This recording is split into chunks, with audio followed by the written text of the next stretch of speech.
SHELACH, send thou. God's trumpet call presence. Fourth reading from the book of Numbers. 37th reading from Torah. Outline of Torah portion. God tells Moshe to send 12 spies. Numbers chapter 13 verse 1 to 20. Sending 12 spies verse 1 to 3.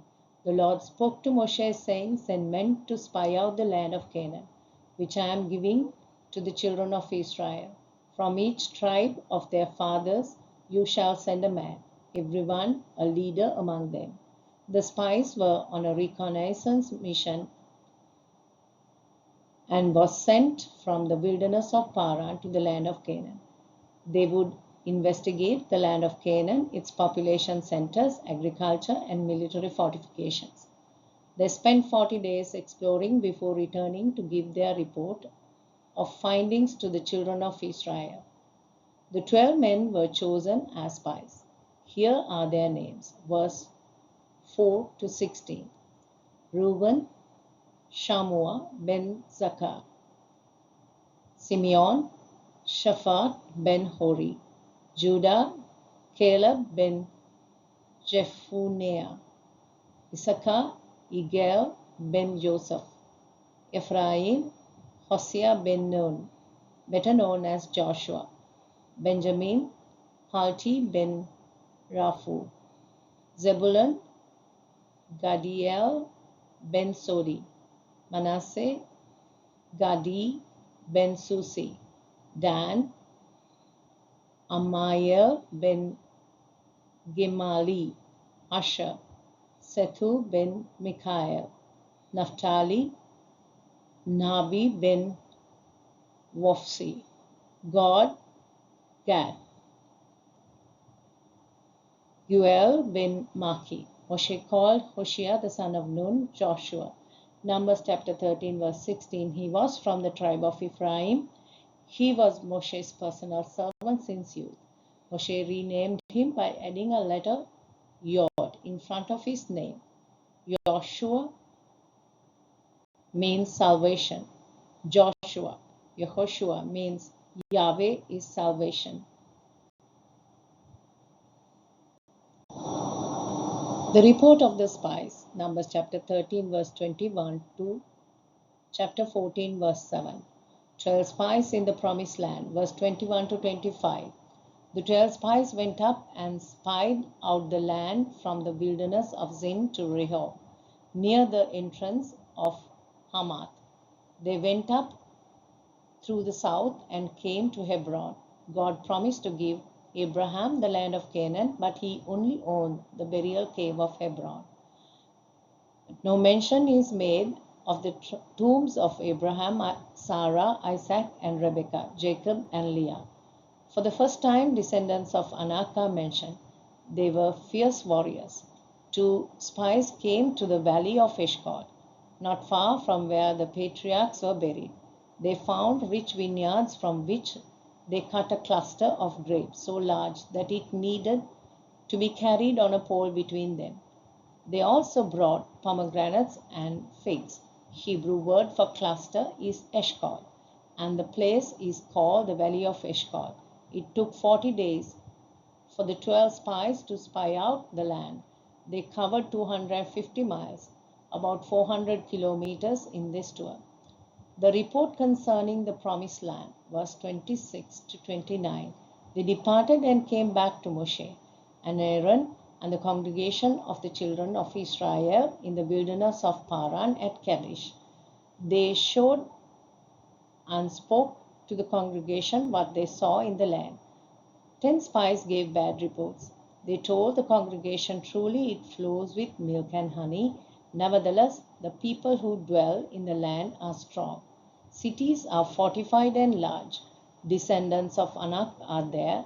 Amalekites dwell in the land of the south. The Hittites, the Jebusites, and the Amorites dwell in the mountains, and the Canaanites by the sea and along the banks of Jordan. But conquering the land is impossible. Joshua and Caleb gave a good report. Caleb's objection and people's response, verse 30 to 33. Caleb quieted the people before Moshe and commanded that people must at once take possession of the promised land. Joshua and Caleb believed that the Lord would provide victory, but other spies in their unbelief said it is a land that devours its inhabitants, and compared the size of the Israelites to grasshoppers. The 10 spies remarkably lost sight of God at that moment. They became fearful. They did not have the faith Caleb and Joshua had.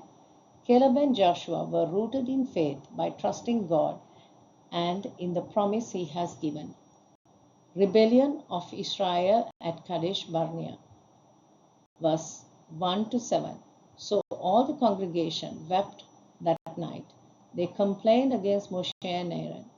They looked for a leader to take them back to Egypt. People rebel and Moshe pleads with God. Numbers chapter 14 verse 8 to verse 25. Moshe and Aaron, Joshua and Caleb responds to the rebellious. Verse 8 to 10. Moshe and Aaron fell on their faces before the entire assembly. They were older and wiser and knew that they had to intercede on behalf of the children of Israel. Joshua and Aaron tore their clothes, showing their grief over the situation. They assured to the people that Adonai will give the land of Canaan as promised, and not to rebel against Adonai. Assured the people that defense of Canaan has been taken away, yet the congregation want to stone Joshua and Caleb. Then the glory of the Lord appeared in the tabernacle of meeting before all the children of Israel. God's offer to Moshe, verse 11 to 12. God was displeased with the unbelief of the Jewish people and wanted to destroy them and restart with Moshe and promised to make of him a nation greater and mightier than they. Moshe intercedes for Israel, appealing to his glory. But Moshe pleaded with God to spare the people. He asked God to spare the present nation of Israel for his own glory and reputation. Moshe saw it as a mark against God's reputation before the nations, especially Egypt.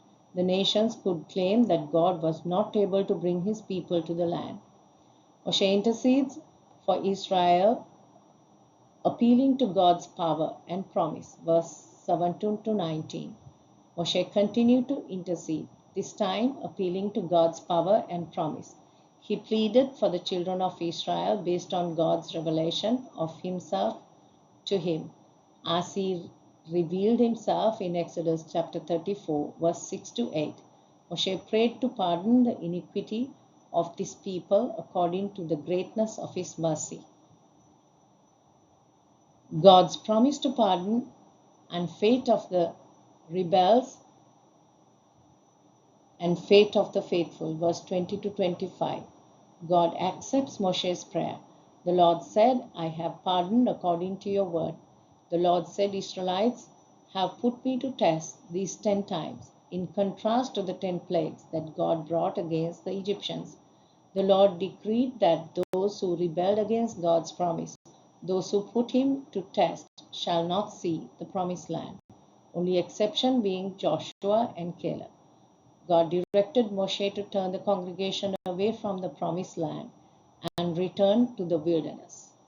The people will spend 40 years in the wilderness. Numbers chapter 14 verse 26 to chapter 15, 7. Decree over the rebels. Verse 26 to 38. God told Moshe and Aaron more details about his decree. He said that those who were counted in the census from the age of 20 and on will die in the wilderness. Only Joshua and Caleb will survive to enter the land. Not even Moshe and Aaron were permitted to enter the promised land.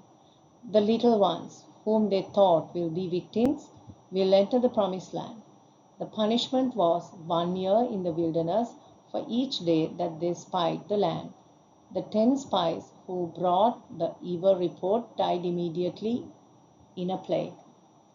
Insincere and superficial repentance, Moshe's warning and the unsuccessful attempt to conquer Canaan, verse 39 to 40. The people heard God's response towards the 10 unbelieving spies. They mourned because the wrong choice they made.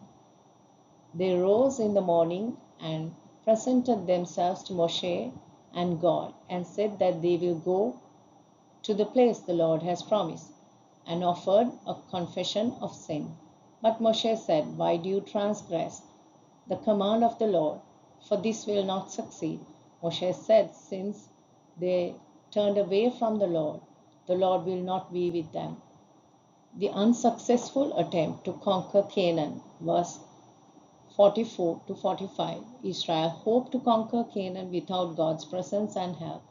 Neither the Ark of the Covenant of the Lord nor Moshe departed from the camp, but the Canaanites who dwelt in the mountain attacked them and drove them back as far as Hormah.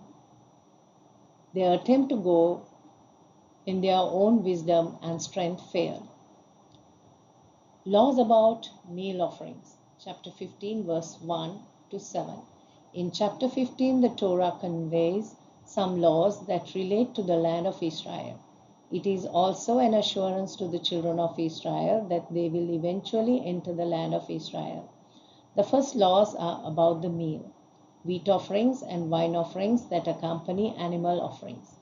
For a sheep offering, the meal offering is 1/10 ephah flour with quarter hin of oil. The wine offering is quarter hin of wine. For a ram offering, the meal offering is 2/10 ephah of flour with 1/3 of hin of oil. The wine offering is 1/3 of hin of wine. Sacrifice of a bull to be accompanied with grain and wine. Numbers chapter 15 verse 8 to chapter 15 verse 16. Sacrifice of a bull to be accompanied with grain and wine. Verse 8 to 10. When Israel came to the land, the offering of a bull made to fulfill a vow or as a peace offering was also to include a grain offering. For a young bull offering, the meal offering is 3/10 ephah of flour with half a hin of oil. The wine offering is half a hin of wine. The meal, wheat offering, and the wine offering is brought for each animal offering. It doesn't matter who is bringing the offering. The meal and wine offering are the same.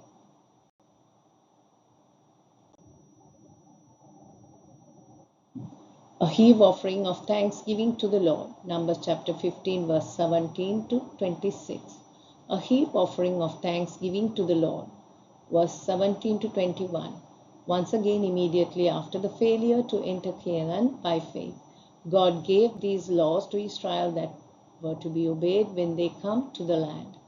God commanded the children of Israel to separate a portion of a kneaded dough and give it to a priest. This commandment will come into effect once the people enter the land of Israel. This separated portion is what we call challah. Every Friday night, 2 loaves of braided bread are placed on the table for Shabbat meal. The 2 loaves reminds us of the double portion of manna that came down on the Shabbat. Ancient Israelite housewives would set aside a portion of a bread dough before baking, and the local Kohen collects the challah portion from each home and takes them to the other priestly families. Priests had no means of supporting their families other than the tithes and gifts of the people. Early Gentile believers kept the commandment of challah even though they were not obliged to. Didache 30.3 5 to 7 explains how the early believers kept the commandment of challah. If there are no prophets or ministers of the word in a community, the Didache instructs believers to give the first portion to the poor. If the people sin unintentionally, then they must bring a burnt offering and sin offering to God. According to Jewish tradition, the unintentional sin mentioned here is a public act of idolatry. Penalty for violating Shabbat. Numbers chapter 15 verse 27 to verse 41. If an individual sins unintentionally, then he brings a female goat as a sin offering. On Shabbat, the Jewish people found a man gathering wood in a manner that violated the sanctity of Shabbat. God told Moshe that he should be stoned to death. The Pasha ends with the commandments of tzitzit. Tzitzit are threads placed on the corners of a four-cornered garment. The Torah tells us that the purpose of tzitzit is so that we will see the threads, remember God's commandments, and do them.